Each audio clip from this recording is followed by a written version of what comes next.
Bienvenidos a nuestro programa Historia de Centroamérica. En este mes de septiembre estamos estudiando la historia de El Salvador. Por eso este día tenemos la oportunidad de tener al historiador Julio Larios con nosotros para hablarnos sobre los hitos importantes del siglo XVIII, las reformas borbónicas y las guerras federales. Julio, bienvenido. Muchas gracias, un gusto estar con ustedes. Muchas gracias por aceptar nuestra invitación, que esta vez, debido a la pandemia, tuvo que ser mediante una videollamada y no te pudimos tener en nuestro set. Es una verdadera lástima. Pero para iniciar con nuestro tema de las reformas borbónicas, queremos que nos hables un poco del contexto en que se dan estas reformas.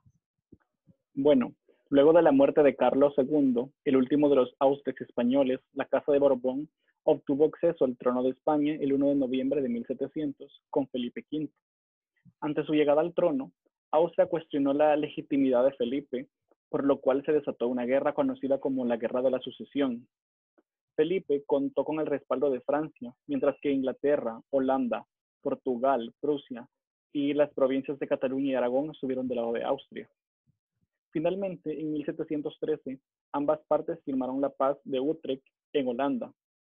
Este tratado obligó a España a renunciar a todas sus posesiones en Europa y a permitir a Inglaterra el desarrollo de actividades comerciales en América. ¡Wow! ¿Y qué pasó con España luego de eso? Bueno, ante esto, España ya no era la misma potencia que había sido en el siglo XVII, y el único factor que le permitía seguir siendo considerada una nación poderosa era la alianza con la dinastía de Francia. Ante esto, las acciones futuras de Felipe V tuvieron como objetivo devolver a España su prestigio antiguo. Una de ellas fue incrementar la capacidad de las Fuerzas Armadas y proteger la economía del reino ante la competencia de sus enemigos. Sin embargo, se considera que la principal debilidad de estas medidas fue que desatendieron las colonias ultramarinas, cuya función se limitó únicamente a aportar los recursos para financiar campañas militares europeas y experimentos económicos en la península. Esa debilidad se evidenció años más tarde bajo el reino de Carlos III, con la derrota de España frente a Inglaterra en la Guerra de los 7 Años, desde 1756 hasta 1763. Entiendo. Ahora, cuéntanos en qué consistieron estas reformas borbónicas. Bueno, las reformas de Carlos III en América fueron más profundas que las introducidas por Felipe V, puesto que sus consejeros contaban con informes más detallados sobre la realidad americana.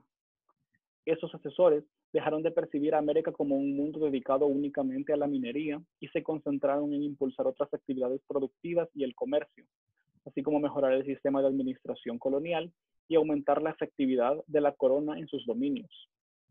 Ahora te cuento un poco sobre las reformas. Las reformas administrativas abarcaron los siguientes puntos. Primero, concentrar en un ministerio todos los asuntos relativos a las Indias. Además, se crean 2 virreinatos más, el del Río de la Plata y el de Nueva Granada. Y además se establecieron las intendencias en diversas provincias, lo cual implicó reemplazar a funcionarios criollos con peninsulares mejor calificados.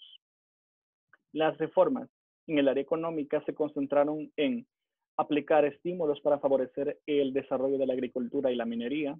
Además, se inició un proceso de eliminación del monopolio comercial de la metrópoli y se reestructuró el sistema tributario con el fin de aumentar la recaudación de manera significativa en las aduanas.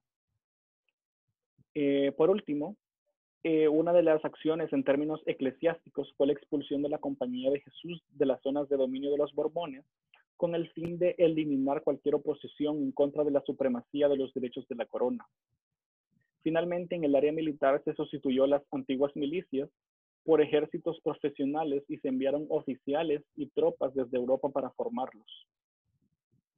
Perfecto. Producción me indica que trajiste evidencia documental de las reformas borbónicas en el área económica, ¿eso es cierto? Así es. Uno de los documentos en términos económicos que fue más importante fue el Reglamento y Aranceles Reales para el Comercio Libre de España a India, firmado por Carlos III en 1778. Ese reglamento fue clave en el contexto de las reformas borbónicas porque eliminó el monopolio comercial de España y permitió el libre comercio entre puertos en América, lo cual era algo que estaba prohibido hasta antes de estas reformas. En estas imágenes pueden ver ustedes aquí el listado de los puertos que habilitó Carlos III para poder realizar ese libre comercio. Ok, vamos a un corte comercial y luego nuestro historiador nos hablará sobre las guerras federales que se dieron a partir de 1826. Regresamos de los comerciales. Muchas gracias por su sintonía. En este bloque del programa, nuestro historiador Julio Larios nos hablará sobre las guerras federales. Para iniciar, ¿nos puedes contar un poco del contexto de la Primera Guerra Federal? Con gusto. Durante los años posteriores a la independencia, los cabildos centroamericanos obtuvieron una soberanía que les permitía gobernar de forma separada. Ante ello, hubo una serie de intentos para obtener la unidad. Sin embargo, ninguno tuvo éxito. Si bien era cierta la idea de que una federación podría brindar unión, no existían las condiciones suficientes para que se estableciera un sistema federal. Te cuento algunas. Primero, los indios, quienes representaban la mayoría de las naciones, la mayoría en las naciones, no entendían el nuevo gobierno. Segundo, se volvía imposible lograr la unión de pueblos cuyas familias tenían conflictos entre sí. Tercero, había pocos hombres suficientemente capacitados para ejercer las funciones que requeriría el sistema.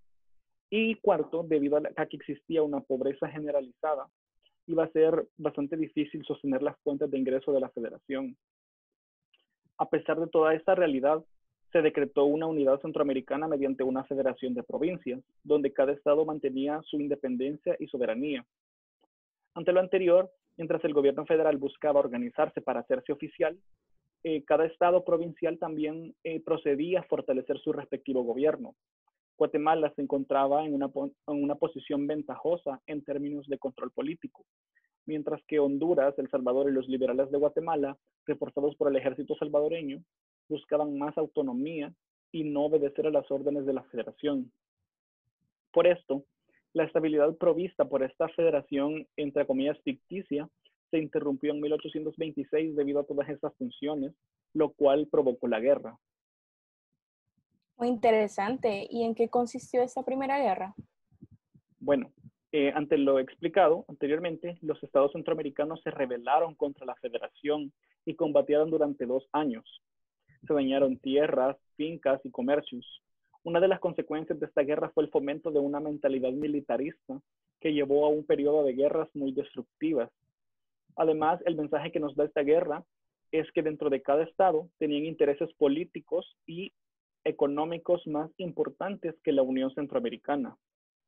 Uno de los sucesos que más denota esta afirmación es cuando en 1826 Manuel José Arce intenta recuperar el monopolio de la venta de tabaco para la federación, pero El Salvador amenazó con invadir, con el fin de mantener el status quo y que la venta de tabaco se mantuviera en la administración privada.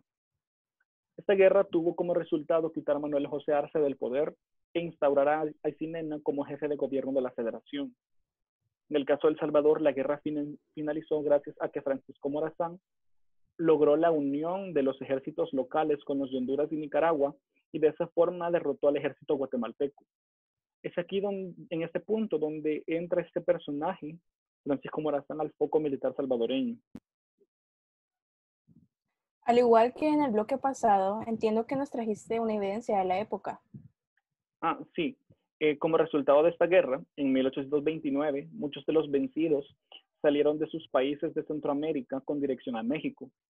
Se ubicaron en zonas que contaban con algún tipo de relación climática, regional o económica con la región, y se fueron principalmente al estado de Chiapas. Entonces, estas cartas que traigo de evidencia están en el Archivo General de la Nación de México, y en la carta 1, que ven en pantalla, el vicepresidente de la República Federal de Centroamérica, Mariano de Beltranena, solicita asilo a las autoridades mexicanas. Se puede leer en la carta donde dice: el arribo y protección que desde el puerto de nuestra procedencia no dudamos en encontrar en esta república amiga y hermana de la nuestra. Luego, en la siguiente carta, que es la respuesta de José María Bocanegra, ministro de Relaciones Exteriores e Interiores, informa sobre la hospitalidad concedida a los centroamericanos por parte del gobierno mexicano el 20 de octubre de 1829, reconociendo que el asilo era un derecho natural y de las naciones. Muy interesante tus hallazgos. Ahora queremos escuchar un poco sobre la separación de las federaciones. Nos gustaría saber sobre el contexto en que se da esta separación. Ok, con gusto. Posteriormente, entre 1831 y 1842, Francisco Morazán dominó en el ámbito militar a Guatemala, El Salvador y Honduras. Además, políticamente negoció con sectores conservadores como el campesinado hondureño y con eso logró el establecimiento de un gobierno liberal en Guatemala. La capital federal fue trasladada a San Salvador para ponerle fin a las tendencias centralistas promovidas por la élite guatemalteca, pero las elecciones estuvieron imposibilitadas por los diferentes conflictos armados de la época. Al mismo tiempo, en Guatemala se tenía el gobierno de corte liberal de Mariano Gálvez. En esos años se sostenía que la llave para darle sostenibilidad a las instituciones coloniales era la baja rentabilidad de la tierra y del capital. Y esta fue la clave para que los liberales las atacaran bajo el argumento que era necesaria una mayor igualdad. Además, los liberales defendían la idea de la jerarquía social, de que la jerarquía social se debía basar en el acceso a cargos públicos, pero a pesar de que se había abierto una oportunidad de ascenso para los sectores medios y las élites regionales, los conservadores cuestionaron su legitimidad. En 1838 se reunió el legislativo por última vez. En esa reunión se aprobaron dos leyes esenciales para lo que sucede poco tiempo después. Primero, con el fin de disminuir el poder del Estado de Guatemala, se creó el Estado de los Altos en el occidente guatemalteco, lo cual aportaba a la disolución de la República Federal. Segundo, se dio la libertad a los estados de aplicar el sistema de gobierno que mejor estimaran conveniente. En ese mismo año, Nicaragua, Costa Rica y Honduras se separaron de la federación. Aquí ya tenemos un antecedente de la separación.